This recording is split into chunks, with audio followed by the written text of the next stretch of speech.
Right.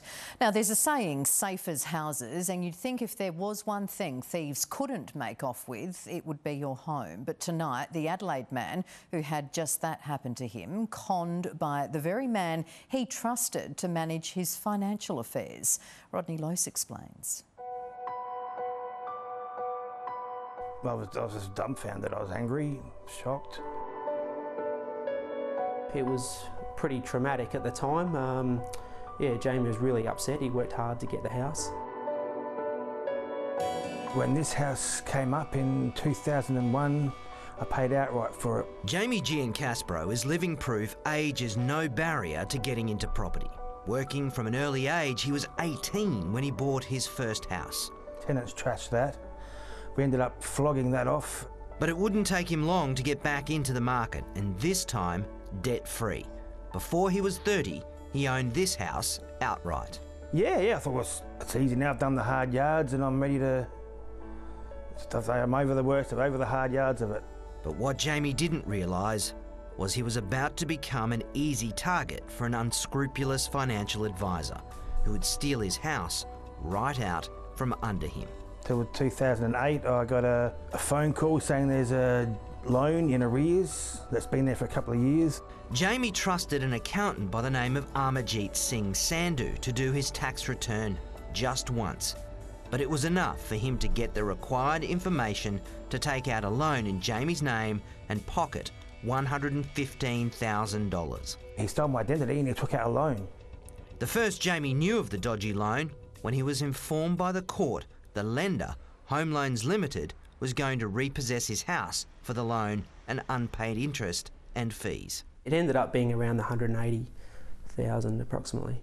Darren is Jamie's stepbrother, who was forced to come to his aid or see Jamie homeless. He was devastated. He was devastated. And the people that needed to believe him didn't. So one was the banks, the family. We got together and I was in the best position to get a loan against my house, and we got a mortgage and bought his house off him, and yeah, to save the bank from taking it and selling it for peanuts.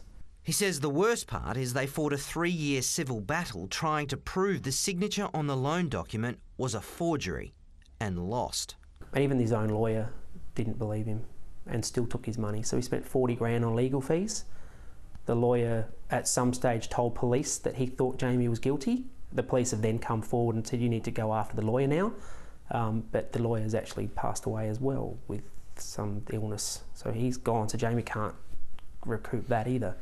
Then last month, finally vindication after police pursued the case and Sandhu pleaded guilty to fraudulently taking out the loan. It's been more harder for that feeling for my brother. I mean, we've managed to get by and Jamie's paying rent, which covers interest only. And we're just hoping we can eventually get by and get through this and, yeah, get some justice.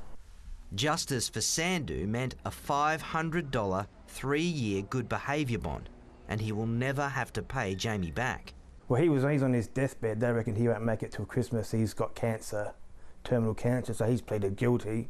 You could say it's karma, but unfortunately for Jamie, Sandhu's karma has meant he has to buy his house twice, which has been made even harder since Jamie was lucky to survive a head-on crash with a drunk driver last year that shattered both his legs. I've had a car accident for the last year, so I've just been trying to get back on my feet, basically.